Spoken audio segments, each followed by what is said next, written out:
I, M28, just found out that my father, M42, baby-trapped my mother, F40, with me. I grew up thinking my mother had abandoned us. That is what he always told me. He told me my mother packed up and left us when I turned 2 years old. I grew up to resent and hate her, mainly because I saw how my father was working super long hours to make ends meet. I hated how my grandma basically had to raise me. When I would ask her about my mother, my grandma painted a picture of a bitter, spiteful, hateful, spoiled, entitled woman. I felt very justified in my anger and hate for her. That's what my family told me, and I had absolutely no reason to doubt them. A few weeks ago, I found her social media while at my boyfriend's house, and I was so angry. She was out there living her best life. She's a cook, chef, in a Michelin star restaurant. She travels, has a huge apartment, and apparently is married to a gorgeous man. In a fit of rage, I DM'd her, cussing her out for abandoning me to live her frivolous life, and that karma would come to her. She obviously saw it. Instead of going off on me, she just asked me to meet her, and that she felt like I had a right to express my anger to her in person, and that she owed me as much. I was starstruck because my father said she'd never stood for the consequences of her actions. Without telling anyone, I agreed. She invited me to this amazing restaurant, paid an Uber for me and everything. It was very awkward at the beginning. I kept berating her. I was so angry. I cried a little. She just sat there and took it all in. And then I asked her why she abandoned me. Then she asked, this is all paraphrased, "Do you really want to know the whole story? It is not nice and you will not like it. I am ready to be the bad guy in your head forever and keep my distance." I just kept pressing her, and then she told me the real story. This is again paraphrased and to my best recollection. She told me that my father and she met shortly before ending uni, and at that time my mother had said she did not want to stay in uni town. A few months after dating, my father told her that his landlord was evicting him because the apartment was needed for immediate family use. She offered him to stay while he found something else. Months passed and he was not doing anything. Then she got a job offer in another country. She told my father that he could take over her apartment or come with her. They had this huge fight where my mother told him that she was not ready for this type of commitment he wanted. She wanted different things in life than him, and that as much as she loved him,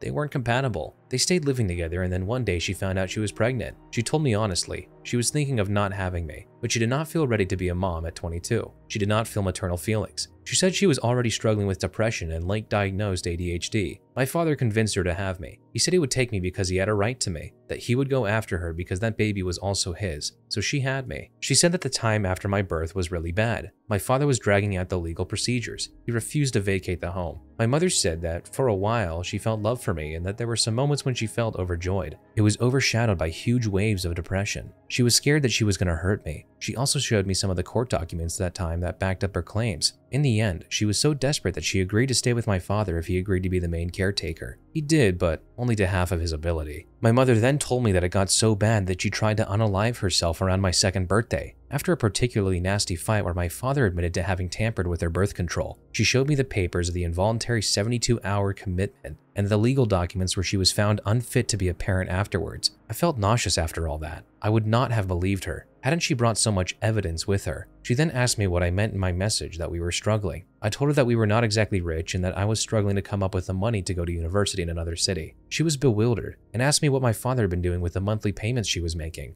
I told her we don't receive that money. Then she took out another stack of papers. Guys, she is sending child support every month. It is almost $3K every month. Edit. She is court mandated to pay me $1.5K. She doubled the payments out of her own will. She doesn't have to pay that amount. She wants to. She was very concerned about this and told me she would like to talk to her lawyers ASAP to transfer the money to me directly. In the end, she apologized to me. She is very sorry to have put me through this. She was very sorry for not being stronger, and she was very sorry for letting me grow up the way I did. She was crying, I was crying. She then told me to take my time. She would contact me again regarding the payments and that it was up to me if I wanted to see her again. That she couldn't be the mother I wanted, but the least she could do was help me with anything I need. I hugged her. I cried. She cried. I boxed up my food and she got me another Uber home. At home, my father was not there, so I went straight to bed and left early the next morning, and am staying with my boyfriend. My whole life is a lie. I'm beginning to see quite a trend of parents lying to their children just to give them more favorable standing with them. It's pretty despicable to do that, and it's extremely manipulative. There is no circumstance where you should be lying to your child to make them think better of you. After all, the truth almost always gets out eventually. Just found records of domestic violence from my father to my mother. My life keeps crumbling. I have found out that my mother never really abandoned me because she didn't want me, but because she tried to unalive herself and was deemed unfit to parent, and that my father basically baby-trapped my mother with me. After the post yesterday, I went snooping even more because I do not trust my father anymore. I found records of domestic abuse perpetrated by my father towards my mother. He was charged but never ended up going to jail. or did a very reduced sentence. This would have been when I was 2 after my mother was committed. I also found a restraining order filed against my mother by my father. It was so much worse than what she said. He did not only abuse her emotionally, but also physically. I am feeling so disgusted. I could just scream. I returned to my boyfriend again. My father's been calling a lot asking why I spent so much time away from home. Right now, my excuse is a family emergency of my boyfriend. After yesterday's, I wanted to confront him, but I don't feel safe. Any advice? I think OP's doing the right thing in this case. It's always best to take a step back and assess the situation when you're not sure what to do. There's no real benefit to charging in head first without any sort of plan, especially when there's the possibility of violence. Caught my father in a lie. Should I just cut my losses and cut him off from my life? My life was put upside down for the past weeks. TLDR, as I found out my mother did not abandon me but tried to commit and was deemed an unfit parent due to her mental issues. She was giving my father $3K a month as child support. $1.5K was court mandated. $1.5K was out of her own will. I also found court records of my father being charged with physically assaulting my mother on more than one occasion. So after staying for a while with my boyfriend, I decided to go home for a while because I wanted to get my legal documents and all that. My father came back home and we talked a bit. I just asked him, "By the way, did my mother never send you child support for me?" My father just scoffed theatrically and went on this rant about how courts are always accessible to the mother and how they told him he couldn't expect anything from her and so on. He pulled that whole story of him begging her for money when he didn't have enough money for my school supplies and her turning him down. I know this is a lie. My mother kept itemized records of all her money wires to my father every month since she had a job. Meaning over 15 years she has sent my father money. In the beginning, she sends him $400, then $600, then $1,000, and eventually $3,000. Then he kept talking, saying how hard it was, that he wished he would have gone after her more, but that the courts were not in his favor. He told me how even now we are barely able to go paycheck to paycheck. His rant was surreal. After he left to go God knows where, I went snooping around his room where I found a stack of cash in his sock drawer. It was over $5K crammed into the back of his drawer. Things are getting worse. I feel so weird. I cannot describe the ick. I have all my documents and wrote my mother so maybe we can meet again. Should I just ghost my father? What I wish I could say here is that OP should just take the money and run, but at the same time that probably would be illegal, so maybe not the best idea. At the same time, it's completely unjustified for the father to blame the mother for being so uninvolved, when it's really him that isn't doing anything for his child with the money that he isn't even working for. This situation is absolutely insane. This father really needs to be held accountable for his actions. Update. Caution, very long. What has happened in my other 2 posts? I found court documents that confirmed that my mother had been physically assaulted by my father. Upon further research, I determined that my father spent 3 months in jail for the assault. That was when I was 4 years old, which would explain why I do not remember anything at all about that. I met with him a few days ago. This is when I asked again about child support, posing the question like, "Hey dad, did my mother ever give you any child support for me?" He denied ever receiving child support, citing that courts will go easy on women. The same day I snooped around and found a stack of cash with over $5K in one of his drawers. I did have the data to the household account, but the $3K monthly payment was never figured in that account. Also, I scouted for withdrawals for more than $100 at a time that could maybe explain the $5K stack, which was only composed of $100 bills. Nada. Some background. Until posting here, I never realized that my relationship with my father was not normal. I explained more about his behavior in the previous, but as a bit of an explanation, he made me his accountant from a very young age. I had to keep track of expenses, etc. And so many times I was having panic attacks because we would not make it to the end of the month with the money on the account. So many times my father would berate me if I ever asked to go out. Example, go to the cinema, because we couldn't afford it. When he would allow me to go out, it was always attached to an endless list of requirements that were absurd.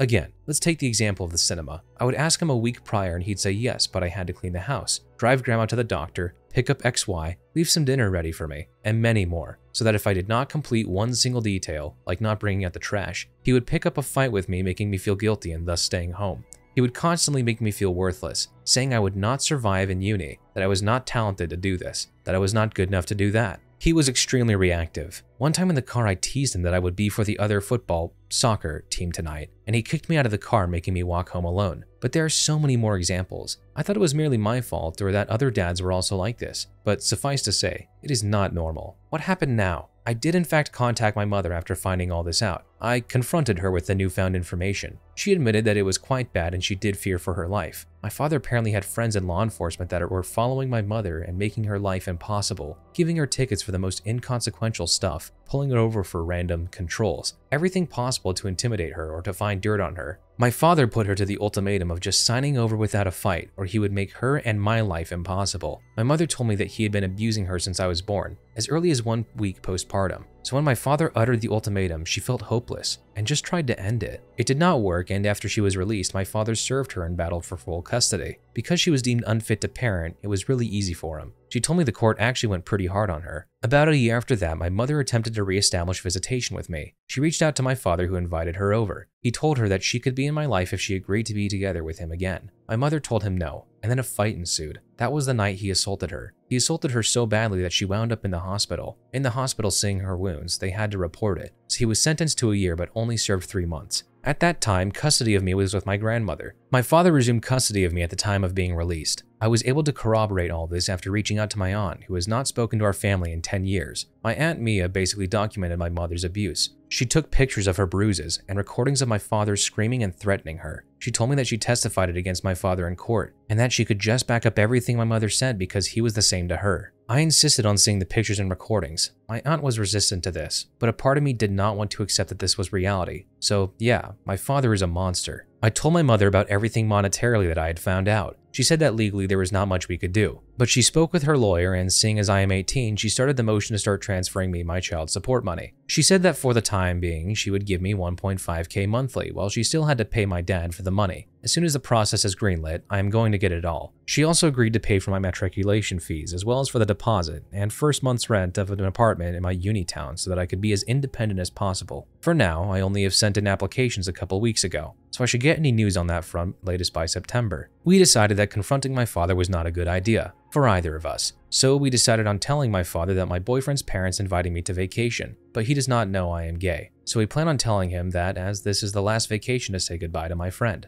I have talked to my boyfriend and his parents. They did not even hesitate and immediately said yes. They now know everything and support me 100%. So my mother and his parents are sending us for 2 weeks to a nearby county where they have a summer house. I told my father about the plans, and he said as long as parents are paying, that it was alright. He did tell me that I had to help him with a million things before leaving again, so I'm already seeing a fight on the horizon. But I've managed to get all my important documents and open a bank account thanks to my aunt's help. So on Thursday, I am officially leaving for 2 weeks, and I pray things to get resolved beforehand. I'm taking all the important stuff with me already in case things go south fast. Anyways, this has been an extremely difficult time, and I feel overwhelmed with this all. So please don't reach out probing me for an update. I will update when I feel it is right and when I feel like I can do it. This has been very helpful. Without you guys, I would have never noticed that I had also been abused and that there is more likely more to the story, even more than what I have found out. It has also proven very therapeutic to write all this down in a somewhat orderly fashion. Thank you so much for all the support and advice. OP absolutely hit it right on the head. His father is an absolute monster for all of this. And while he's also right about, unfortunately, probably not being able to do much legally, I hope that at least he gets hit hard financially when his mother transfers all of that child support over to OP. OP's father does not deserve a dime, and I'm glad to hear that he probably won't be getting any more once all the rights are transferred over to OP. Final update. Things went south fast. The Wednesday night, the night before I left, my father picked up a fight with me for not taking his car for an oil change. He called me everything under the sun, saying I am selfish and a brat, and that he raised me better. He then had my grandmother come and say how disappointed they were, that I was clearly not mature enough to leave for a holiday, let alone move away for university. They held me awake till 4 a.m. under the guise of a family meeting, which is basically just a reprimanding session of all I have done wrong in my life. And to be honest, I was demoralized. I was ugly crying and feeling awful. Thankfully, my boyfriend called because I had not answered several texts of his. He helped me transport all of my stuff while my father was sleeping, and I left without telling him bye. He texted me around 1 p.m. and my father was acting like everything was normal. So the 2 weeks passed very quickly. I got a mail that I got into a university that has a very good program for political science, so I accepted and put myself on the waiting list for university accommodation. Then things blew up. My mother suddenly stopped giving my father half the money, so she was only paying what she was legally obligated to pay. My father was losing it. He began calling screaming at me to come home at once,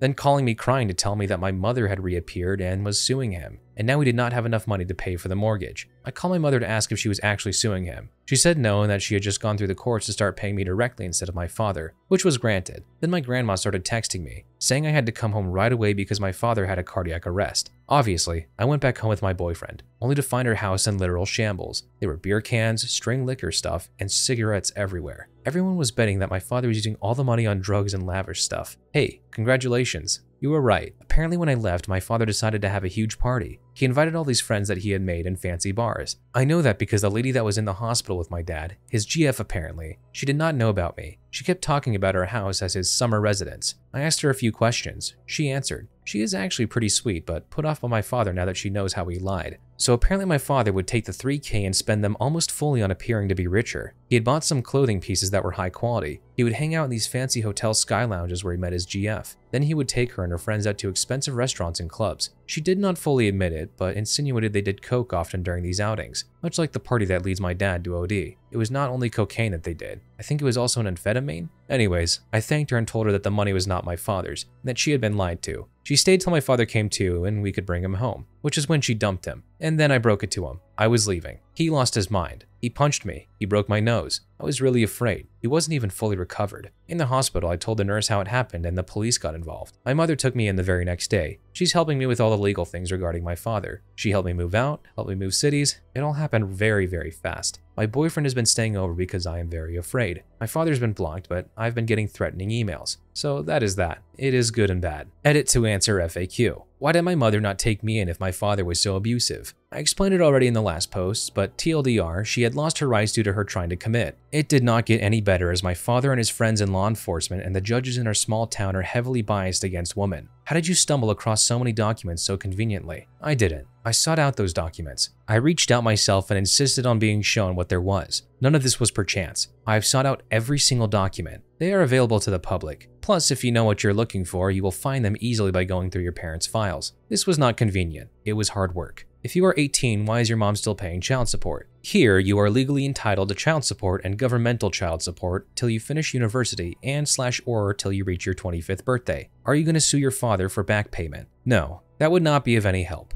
It would be extremely hard to prove that he blew it all. In the end, I was fed and clothed and I had a place to stay with heat, electricity, and internet, and running water. It would take too long and not be good for anything but revenge. My mother is terrified of him, and I am not keen on seeing him. We are going to pursue a restraining order and are documenting all his mails and contact attempts. Someone pointed out to keep an eye out for my father opening accounts or credits in my name. We are looking into protecting ourselves in that area. Get a firearm. No, it is not legal nor makes any sense. How come your mother had a lawyer on retainer so conveniently? She didn't. My first post was well over a month ago. My mother reached out to a lawyer shortly after to transfer my child support from my father directly to me in a very clean-cut way. Since then, that lawyer has recommended us to another firm that is taking my/our case. Everything about school and university. I'm not on a waiting list for what I'm going to study. I am on a waiting list for the dorm. Till then, I am staying with my BF in a long-term Airbnb in the city. School starts in October, not next week. Again, I do not live in the US. At the end, I'm glad that OP managed to get everything sorted out with his actual mother. It's always difficult seeing stories like this where children are alienated from one of their parents just because another one of their parents lied. I understand that there are dysfunctional families out there, but I feel like this is a completely different level. There's no real case to be made for it except for revenge, and ruining a child's life over revenge is absolutely not worth it, no matter how you look at it.